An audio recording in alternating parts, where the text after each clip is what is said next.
म्हणजे ह्याचा अर्थ जयंत पाटील घाबरलेला आहे. चोऱ्या केलेत हे सिद्ध होतंय ना. त्यांनी म्हणायला पाहिजे होतं आम्ही काहीच जिल्हा बँकेत केलेलं नाही, त्यामुळे काय चौकशी व्हायची होऊ द्या, पोलीस चौकशी करा. माणूस लपायला कधी पळतो? अटकपूर्व जामीन घ्यायला माणूस हायकोर्टात कधी जातो? म्हणजे त्याला वाटतं माझं नाव ह्यात येणार आहे, काहीतरी मी काहीतरी गुन्हा केला आहे. पोलीस म्हणते अरे येत तपासाला बोल. नाही, त्याला माहीत आहे तिथं गेले का अर्थच टाकणार आहेत. जयंत पाटलाला लक्षात आलं की आता आपला बाजार पूर्णपणे उठणार आहे. इतक्या चोऱ्या केलेल्या लोकांच्या समोर येणार आहे.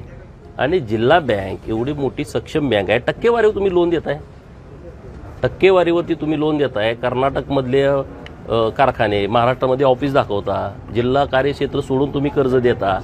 आता विशाल पाटलांना कर्ज दिलं, कुठल्या बेसवरती दिलं सांगा ना तुम्ही? विशाल पाटलांची जी पूर्वीची संस्था आहे ती थकीत आहे. एकदा थकीत असल्यावर तुम्ही कर्ज कसं काय देताय? ना आम्ही प्रॉपर्टी घेतलं कशासाठी? कारण काय? 270 कोटी रुपयाचं कर्ज तुम्ही देताय. काय तुमच्या काय बापाची प्रॉपर्टी आहे होय? तुमच्या घरातलं देत आहे? शेतकऱ्याचे पैसे आहेत, सभासदांचे पैसे आहेत.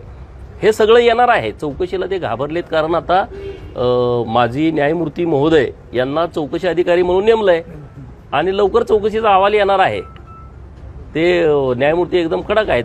त्यामुळे आता ह्यांना कळालं की आता आपण हायकोर्टात जाऊया, काहीतरी पळवाट निघते का बघूया, कारण पळवाटा काढण्यामध्ये हा माहीर आहे. प्रशासक येणार यावर तुम्ही ठाम आहे? हे बघा, बाजार कमिटी सरकारने निर्णय केला. या राज्यामध्ये 64 तालुक्यामध्ये बाजार कमिट्या नाहीत. आता बाजार कमिट्या त्या तालुक्यात नाहीत. सरकारचं धोरण आहे ना, भूमिका आहे ना. तिथल्या शेतकऱ्यांना स्वतःचं एक विक्री केंद्र असलं पाहिजे, स्वतःच्या मालकीचं बाजारपेठ केली पाहिजे. आणि त्या नियमाचा आधार घेऊन सांगली, कवठे मंकाळ आणि जत या बाजार समितीचं विभाजन केलं.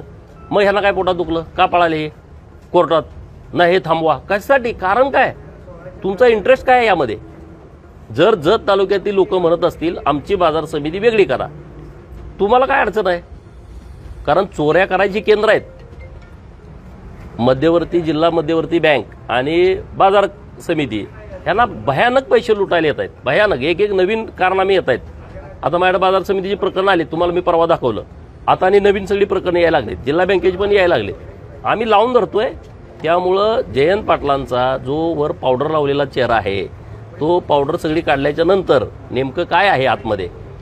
कारण रामाच्या मंदिरामध्ये हा रावण राहतोय हे लोकांच्या आता लक्षात आणून द्यायचं आहे.